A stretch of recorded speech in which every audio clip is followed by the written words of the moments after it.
శుక్లాంబరధరం విష్ణుం శశివర్ణం చతుర్భుజం ప్రసన్నవదనం ధ్యాయేత్ సర్వవిఘ్నోపశాంతయే అగజా ఆనన పద్మార్కం గజాననమహర్నిశం అనేకదంతం భక్తానాం ఏకదంతముపాస్మహే ఏకదంతముపాస్మహే.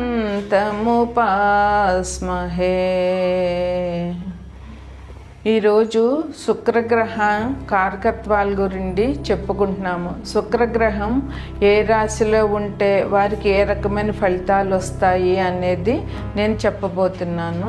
శుక్రగ్రహం డిసెంబర్ 2వ తారీఖు నుంచి వృశ్చిక రాశి నుంచి ధనుసు రాశి నుంచి మకర రాశికి మారింది.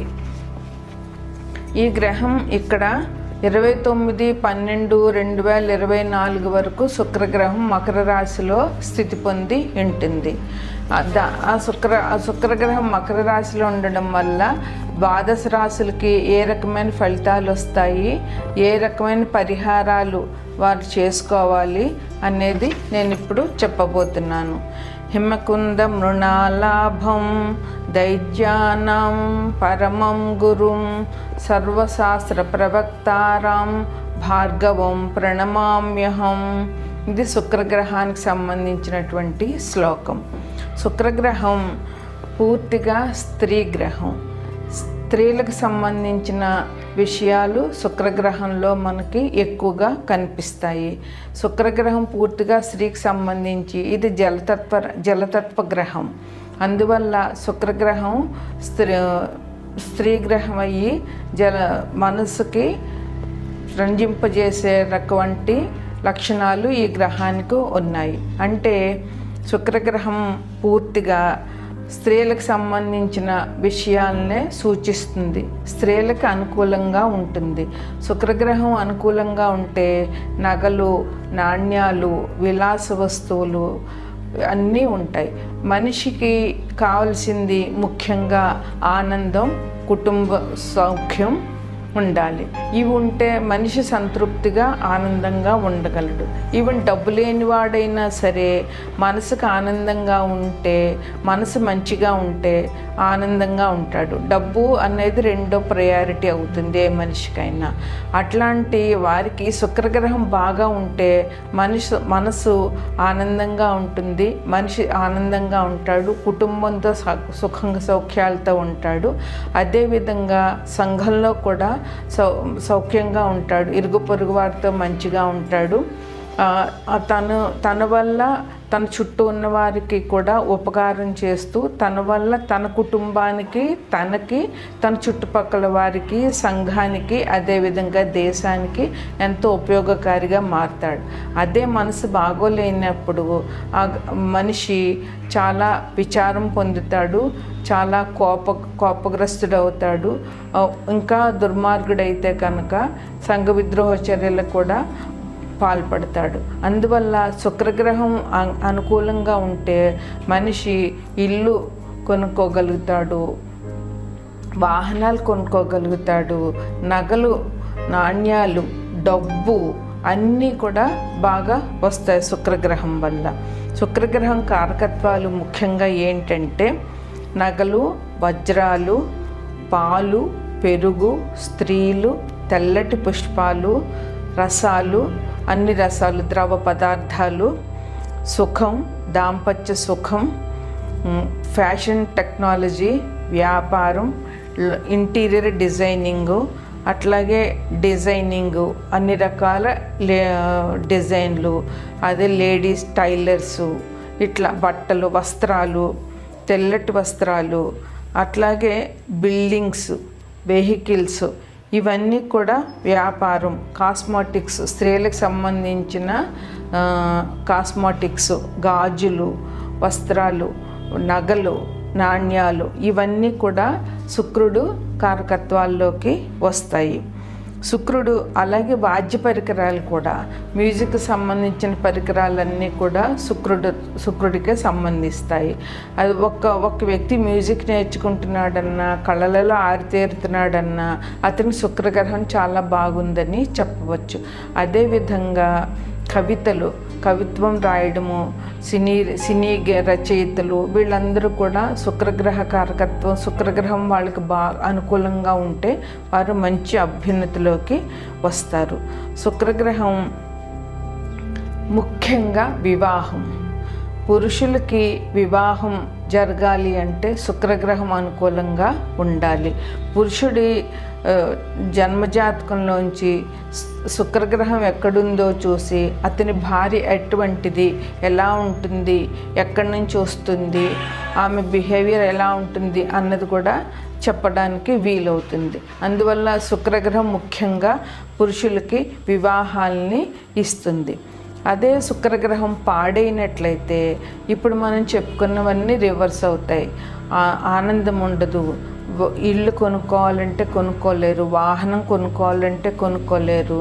అదేవిధంగా ఒకవేళ శుక్రగ్రహం పాడైనట్లయితే అనారోగ్యాలు ఏంటంటే జననేంద్రియాలకు సంబంధించిన అనారోగ్యాలు, కిడ్నీలు పాడైపోవడము, స్త్రీలకు సమస్యలు, ఋతు ప్రాబ్లమ్స్, ఋతు సమస్యలు, టైంకి పీరియడ్స్ రాకపోవడము, ఫెలోపియన్ ట్యూబ్స్ పాడవడము, అండాశయ క్యాన్సర్లు, అండాశయంలో ప్రాబ్లంలు, ఇవన్నీ కూడా వీరికి వస్తాయి. అదే శుక్రుడు బాగా ఉంటే పరస్పరం అందరి మీద ప్రేమాభిమానాలు ఉంటాయి. శృంగారంలో కూడా శుక్రుడు చాలా సహకరిస్తాడు బాగున్నప్పుడు. అదే బాగులేనప్పుడు శృంగారంలో కూడా భార్యాభర్తలకి పరస్పరం ప్రేమ అభిమానాలు ఏముండవు. ఇవన్నీ కూడా శుక్రగ్రహ కారకత్వాల్లోనికి వస్తాయి. తదుపరి మేనరాశికి అధిపతి గురువు. ఆయన వృషభంలో అంటే తృతీయంలో, మేనాతు తృతీయంలో స్థితి పొంది ఉన్నారు. మీనరాశికి 11వ ఇంట్లో శుక్రుడు ఉన్నాడు. అంటే 11వ ఇల్లు అంటే మనకంటే పెద్దవారు, అంటే అక్కలు. శుక్రుడు కనుక అక్కలు లెక్కలోనికి వస్తారు, అంటే మనకంటే పెద్ద స్త్రీలు. అయితే ఈ రాశిలో వారికి శుక్రుడు అనుకూలంగా ఉన్నప్పుడు వీరికి అక్కల్ని బాగా చూసుకోవడము, అక్కలకి అన్నీ అమర్చడము, ఇట్లాంటివన్నీ చేస్తారు. వాళ్ళ ప్రేమను కూడా వీళ్ళు చాలా బాగా పొందుతారు. వాళ్ళతో చాలా సౌఖ్యంగా ఉంటారు. వాళ్ళకి సంబంధించిన కార్యక్రమాలన్నీ, అంటే వాళ్ళకి పెళ్ళిళ్ళు చేయడము, వాళ్ళకి చదువులు చెప్పించడము, ఇట్లాంటివన్నీ కూడా వీళ్ళు బాధ్యత తీసుకుని చేయడం జరుగుతూ ఉంటుంది. శుక్రుడు అనుకూలంగా ఉంటే వాళ్ళు కూడా అక్కలు కూడా వీళ్ళతో అనుకూలంగా ఉంటారు. వీరు వాళ్ళ ప్రేమను వీళ్ళకి పంచడం జరుగుతుంది. ఇంట్లో కూడా సుఖ సంతోషాలు ఉంటాయి. తల్లిదండ్రులతోటి, అక్కలతోటి వీళ్ళు చాలా సుఖంగా గడుపుతారు. అదే శుక్రుడు బాగలేనప్పుడైతే ఆ అక్కల వల్లనే వీళ్ళకి కష్టాలు జరుగుతాయి. వాళ్ళ వల్ల వీళ్ళు మాటలు పొందడము, లేదంటే ఆ అక్కల జీవితాలు సుఖంగా లేకపోవడము, దానివల్ల వీళ్ళు కూడా ఇబ్బందులు పాలవడము వీటి జరుగుతుంది. వాళ్ళ వల్లే వీళ్ళకి నష్టాలు. వాళ్ళకి కష్టపడి పెళ్ళిళ్ళు చేసిన వాళ్ళ పెళ్ళిళ్ళు ఫెయిల్ అవ్వడము, లేకపోతే వాళ్ళు తిరిగి ఇక్కడికే రావడము, లేదా వాళ్ళ బాధలు పెడితే వీళ్ళకి మానసికంగా బాగలేకపోవడము, అక్కల వల్ల బాగలేకపోవడము, ఇట్లాంటివి జరుగుతాయి. అదేవిధంగా 11 ఏళ్ళు స్నేహితులను కూడా సూచిస్తుంది. శుక్రుడు బాగున్నట్లయితే స్నేహితుల వల్ల సుఖ సంతోషాలు పొందుతారు. వాళ్ళ సహాయ సహకారాలు బాగా అందుతాయి. వీళ్ళకి మంచి సలహాలు ఇవ్వడము, వీళ్ళతో సహకారంగా ఉండడము, వీరికి ఏ అవసరం వచ్చినా వాళ్ళు మేము ఉన్నామని ఆదుకోవడము జరుగుతుంది. అదే శుక్రుడు బాగలేనట్లయితే ఆ స్నేహితుల వల్లనే కష్టాలు, వాళ్ళే మోసం చేయడము. ఎందుకంటే స్నేహితుల్ని మనస్ఫూర్తిగా నమ్ముతాం. స్నేహితుడు అంటే అందరికంటే ఎక్కువగా అభిమానిస్తారు ఎవరైనా. అట్లాంటి స్నేహితులు మోసపూరితమైన పనులు చేయడము, వీళ్ళని ఇబ్బందుల్లో పెట్టడము, వాళ్ళ వల్ల వీళ్ళు జైలు పాలవడము. ఎందుకంటే శని ఇంట్లో ఉన్నారు కనుక శని శుక్రులు కలయిక అంటే జైలు అవి కూడా వచ్చే అవకాశాలు ఉంటాయి. అందువల్ల స్నేహితుల వల్ల జైలుకి వెళ్ళడము, వాళ్ళ వల్ల మాటలు పడడము, వాళ్ళ వల్ల సంఘంలో వీళ్ళ గౌరవ ప్రతిష్టలు పోవడము, స్నేహితుల వల్ల కుటుంబానికి నష్టం జరగడము, లేదా తమ పిల్లలకో వాళ్ళకో భార్యలకో చెల్లెళ్ళకో అక్కలకో వాళ్ళకి నా స్నేహితుల వల్ల అపకీర్తి రావడము, ఇట్లాంటివి జరిగే అవకాశాలు బాగా ఉంటాయి ఒకవేళ శుక్రుడు బాగలేనట్లయితే. అదే గురుడు మేనరాశికి అధిపతి గురువు కనుక ఆ గురువుకు సంబంధించిన పూజలు చేయడము, మేనరాశి కూడా మనకి మోక్షాన్ని ఇచ్చే రాశి, మోక్ష రాశి కనుక శుక్రుడికి సంబంధించిన పూజలు చేయడము. సో ఇప్పుడు రాహు మీనరాశిలో స్థితి పొందినాడు కనుక రాహు కూడా అమ్మవారి దుర్గా అమ్మవారికి ఆరాధన రాహుకి పరిహారాల్లో ఒకటి. అందువల్ల శుక్రుడికి కూడా అమ్మవారి ఆరాధన పరిహారాల్లో ఒకటి కనుక, అది కాక గురువు కూడా ఈ రాశికి అధిపతి కనుక, అంటే గురువు అంటే శివుడి ఆరాధన, అదేవిధంగా అమ్మవారి ఆరాధన చేయడము, దుర్గాదేవి ఆరాధన చేయడము, రాజరాజేశ్వరి లలితా పరమేశ్వరి ఆరాధన చేయడం వల్ల ఈ రాశిలో వాళ్ళకి శుక్రుడి వల్ల వచ్చే కష్టాలు ఏమైనా ఉంటే అవి కూడా తొలగిపోయి శుక్రగ్రహం అనుకూలంగా వీరికి వచ్చే అవకాశం ఉంటుంది. ఇప్పుడు శుక్రగ్రహం అనుకూలంగా లేకపోతే చేయవలసిన పరిహారాల గురించి చెప్తున్నానండి. ఇది రాశి ఫలితాల తర్వాత దీన్ని తర్వాత యాడ్ చేసుకుంటే వారి రాశిలో శుక్రగ్రహం అనుకూలం లేని వాళ్ళు ఏ పరిహారాలు చేయాలో ఆ పరిహారాలు ఇప్పుడు చెప్తున్నాను. ఈ పరిహారాలు చేస్తే వాళ్ళకి శుక్రగ్రహ అనుకూలం దొరుకుతుంది. శుక్రుడు అంటే స్త్రీ గ్రహం కనుక శుక్రగ్రహం అనుకూలం కావాలి అనంటే మనకి అమ్మవారి ఆరాధన చాలా చాలా అవసరం. అమ్మవారంటే లలితా పరమేశ్వరి, రాజరాజేశ్వరి. శుక్రగ్రహం ముఖ్యంగా రాజరాజేశ్వరి అమ్మవారికి అనుకూలం. అదేవిధంగా లలితా పరమేశ్వరికి కూడా శుక్రగ్రహ పూజ ముఖ్యమైనటువంటిదని చెప్పవచ్చు. ఇప్పుడు ఈ రాశి వారికి ఏ రాశి వారైనా సరే శుక్రగ్రహం అనుకూలంగా లేదు అంటే వారు శ్రీ సూక్త పారాయణ చేయాలి. ప్రతిరోజు శ్రీ సూక్త పారాయణ చేయడం వల్ల వారికి శుక్రగ్రహం అనుకూలత లభిస్తుంది.